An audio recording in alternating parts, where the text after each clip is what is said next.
Chapter 8. In those days, the multitude being very great, and having nothing to eat, Jesus called his disciples to him, and said to them, I have compassion on the multitude, because they have now continued with me 3 days, and have nothing to eat. And if I send them away hungry to their own houses, they will faint on the way, for some of them have come from afar. Then his disciples answered him. How can one satisfy these people with bread here in the wilderness? He asked them, How many loaves do you have? And they said, 7. So he commanded the multitude to sit down on the ground, and he took the 7 loaves, and gave thanks, broke them, and gave them to his disciples, to set before them. And they set them before the multitude. They also had a few small fish, and having blessed them, he said to set them also before them. So they ate and were filled, and they took up 7 large baskets of leftover fragments. Now those who had eaten were about 4,000. And he sent them away, immediately got into the boat with his disciples, and came to the region of Dalmanutha. Then the Pharisees came out and began to dispute with him, seeking from him a sign from heaven, testing him. But he sighed deeply in his spirit, and said, Why does this generation seek a sign? Assuredly I say to you, no sign shall be given to this generation. And he left them, and getting into the boat again, departed to the other side. Now the disciples had forgotten to take bread, and they did not have more than 1 loaf with them in the boat.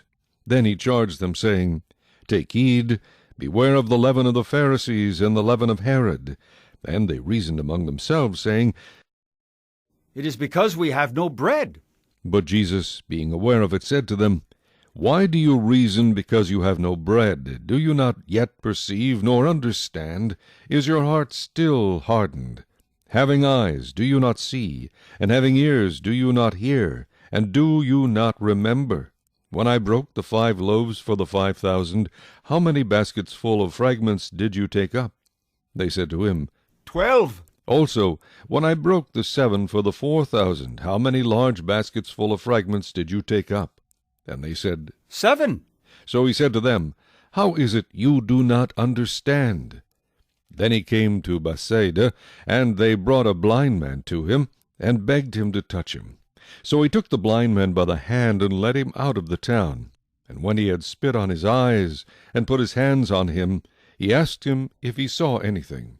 And he looked up and said, I see men like trees, walking. Then he put his hands on his eyes again, and made him look up. And he was restored, and saw everyone clearly.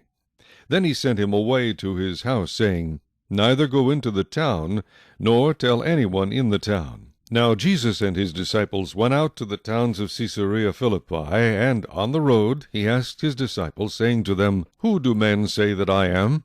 So they answered, John the Baptist, but some say Elijah, and others one of the prophets. He said to them, But who do you say that I am? Peter answered and said to him, You are the Christ.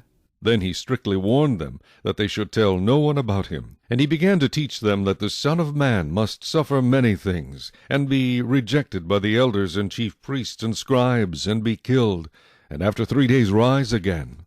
He spoke this word openly. Then Peter took him aside, and began to rebuke him. But when he had turned around and looked at his disciples, he rebuked Peter, saying, Get behind me, Satan!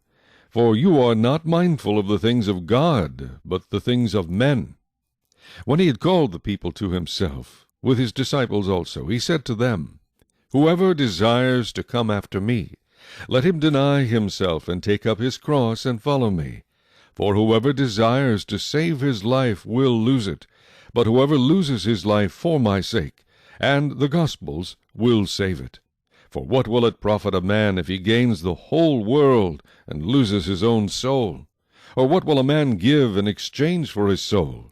For whoever is ashamed of me and my words in this adulterous and sinful generation, of him the Son of Man also will be ashamed, when he comes in the glory of his Father with the holy angels. Chapter 9.